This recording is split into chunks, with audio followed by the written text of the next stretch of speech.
So, have you looked at your electricity bill recently and just wish there was a magic wand to make it disappear? It's a completely common frustration, right? Energy costs just keep climbing, and for most of us, it feels absolutely out of our control. But what if the solution is quite literally hanging right over your head? Think about it. What if, instead of just shielding you from the rain, your roof could actually pay your electricity bill?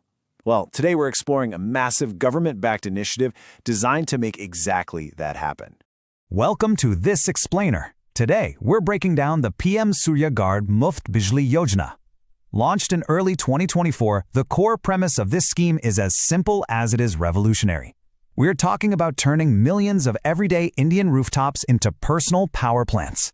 It's an incredibly fascinating policy, really, because it beautifully combines financial subsidies, digital infrastructure, and ambitious green energy goals all into one package. Here is our quick roadmap for this explainer. 1. India's rooftop solar revolution.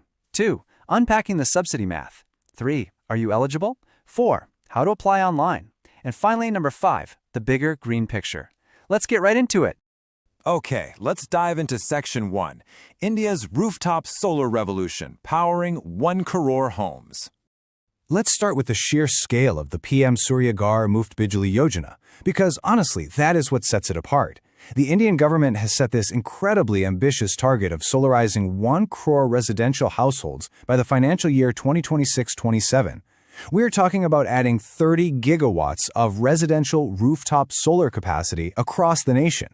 And to prove this isn't just some pilot project or wishful thinking, just listen to this number: 75,021 crore rupees. That is the massive national public sector budget allocated to this single initiative.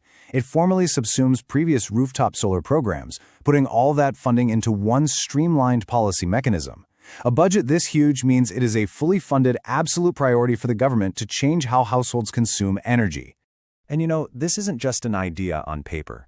It's an operational reality right now. The official government memorandum for the scheme lays out the operational guidelines in black and white. But what's absolutely crucial to understand here is that the government deliberately designed this formalized administrative rollout to bypass those traditional bureaucratic bottlenecks. It's built entirely around a single-window digital execution pathway. That means you deal directly with a central portal rather than running around between multiple local offices. Moving on to Section 2, unpacking the subsidy math, your financial benefits. Now, what's really interesting about this is how it directly impacts your wallet. The real financial engine of the PM Surya Ghar Muft Bijli Yojana is the Central Financial Assistance, and it uses a highly progressive, tiered subsidy structure. Basically, the government wants to prioritize lower to middle consumption brackets. So check this out. For a 1 kilowatt system, you receive 30,000 rupees. Step up to a 2 kilowatt system and you get 60,000 rupees. Now, if you go up to a 3 kilowatt system, you receive an additional 18,000 rupees, which brings the maximum central subsidy cap to 78,000 rupees.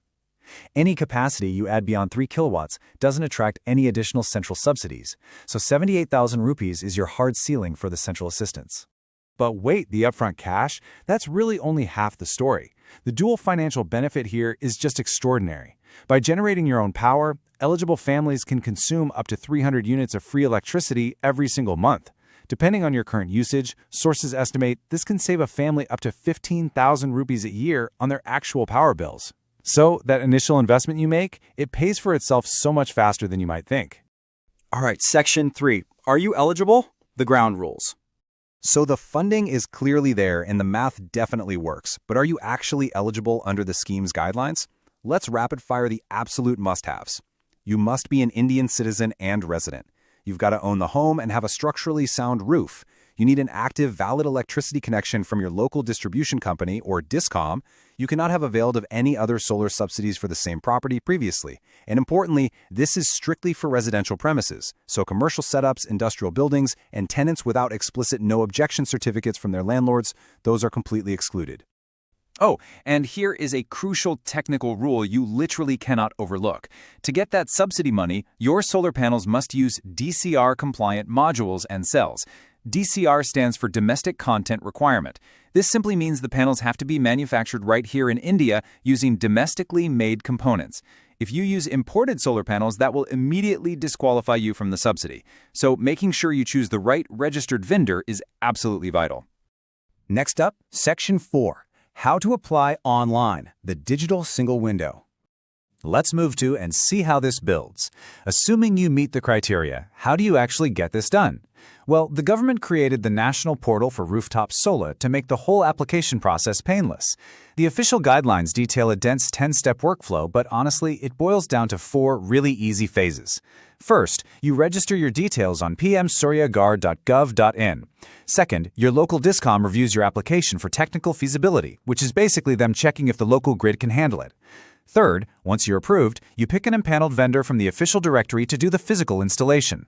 And finally, you apply for a net meter, the system gets inspected, and your subsidy is dispersed directly to your bank account within 30 days of the commissioning certificate being issued. Now, to keep that 30-day timeline moving smoothly, you absolutely need the right paperwork ready to upload. This framework is strict because it prevents financial leakage. You are going to need your Aadhaar card, and it must be linked to your bank account. You'll need your latest electricity bill to match your consumer details. You'll need proof of property ownership to confirm you have the legal right to the roof. And finally, a canceled check or bank passbook so the direct benefit transfer hits your account without a single hitch. Now, back in step 4, I mentioned net metering. This is a vital concept. It's really the secret sauce of the whole scheme. See, your solar panels will generate power during the day, sometimes way more than you can actually use. Net metering is a bidirectional smart meter system that sends that excess electricity back into your local power grid. Your discom then credits you for that energy at a specific feed-in tariff rate. So this creates a dual revenue stream. You save money on the power you use, and you essentially get credited for the power you export. Finally, Section 5, the bigger green picture, macroeconomic impact. And this brilliantly illustrates the macro lens. We've seen how the PM Surya Ghar Bijli Yojana transforms individual households, but when you multiply those individual choices by 1 crore homes, you get a massive national transformation. Over its 25-year life cycle, this decentralized energy generation is modeled to mitigate a staggering 720 million tons of carbon dioxide emissions. Plus, it's projected to save the government itself 75,000 crore annually in electricity costs, all while stabilizing the national power grid by reducing transmission losses. Economically, building this grassroots ecosystem is expected to create 1.7 million direct and indirect jobs across manufacturing, engineering, and logistics. And the momentum is incredibly real. As of early 2025, over 10 lakh installations have already been completed. Sometimes those huge emission numbers are, well, kind of hard to wrap your head around. So the sources provide this concrete, brilliant analogy. Every single solar installation under this scheme offsets carbon emissions equivalent to planting 100 trees. Just think about that. By simply changing how you power your television and your lights, you are contributing a massive, tangible benefit to the environment. So here we are. The PM Surya Ghar Bijli Yojana is not just some future aspiration. It is a fully funded operational program running right now. The digital single window is live, the subsidies are legally outlined, and the path to significantly lowering your electricity bill is clear. The only question left is, with all these financial and environmental benefits sitting right there on the table, is your roof ready to step up and power India's future? Take a look at your roof today. You might just be looking at your next great investment.